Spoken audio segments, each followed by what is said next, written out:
Bonjour, bienvenue dans les ouvrages de Nat. Je suis Nathalie Delarge et je vais vous présenter aujourd'hui le tutoriel pour le blog de la semaine du Farmer's Wife 1930, c'est-à-dire Joy numéro 47. Tutoriel que je vais réaliser bien sûr avec les gabarits de Marty Michel. Il va donc vous falloir deux gabarits, le numéro D28 et le numéro D29, ainsi que 3 tissus. En suivant les couleurs du livre, il va vous falloir dans les tissus jaunes et verts 4 carrés D28. Vous allez donc mesurer et couper une bande de largeur D28, puis, comme sur la photo, 4 carrés jaunes et 4 carrés verts. Coupez également à ce stade un carré D28 rouge.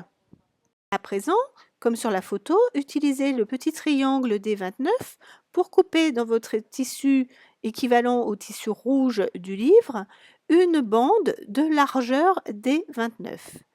Et dans cette bande, coupez 20 petits triangles D29 en coupant bien les pointes aux extrémités. Voici vos 20 petits triangles.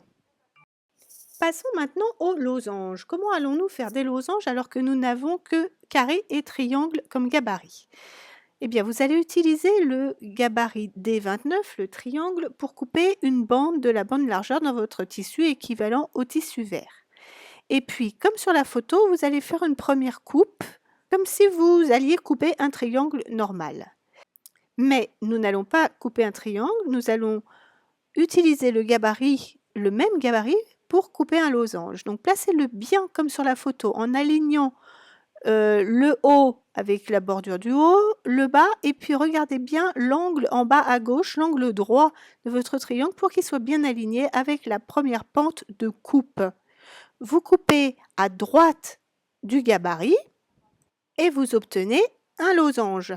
Attention au losange. Observez l'effet miroir. En effet, nous voulons des losanges dans un sens et des losanges dans l'autre sens, en effet miroir. Donc, pour couper vos losanges, vous allez les couper par paire, donc par deux, et vous allez empiler vos bandes en vis-à-vis, c'est-à-dire que les deux envers se font face ou les deux endroits se font face comme vous voulez, mais de sorte que en une coupe, vous vous retrouviez avec deux losanges symétriques, miroirs l'un de l'autre. N'oubliez pas de couper les extrémités de vos losanges pour une couture plus facile. Voilà ce que vous obtenez, un à l'envers, un à l'endroit, on les retourne, ils sont tous les deux à l'endroit et l'un miroir de l'autre.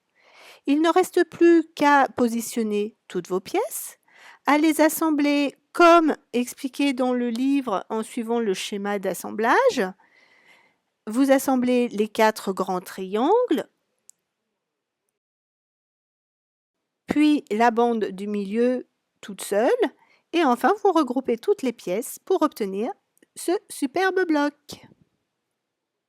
Voilà, mais j'espère que ce petit tuto vous aura aidé et plu. N'hésitez pas à vous abonner à la chaîne YouTube des ouvrages de Nat, et puis je vous dis à bientôt pour le prochain tutoriel du Farmer's Wife. Bon patch!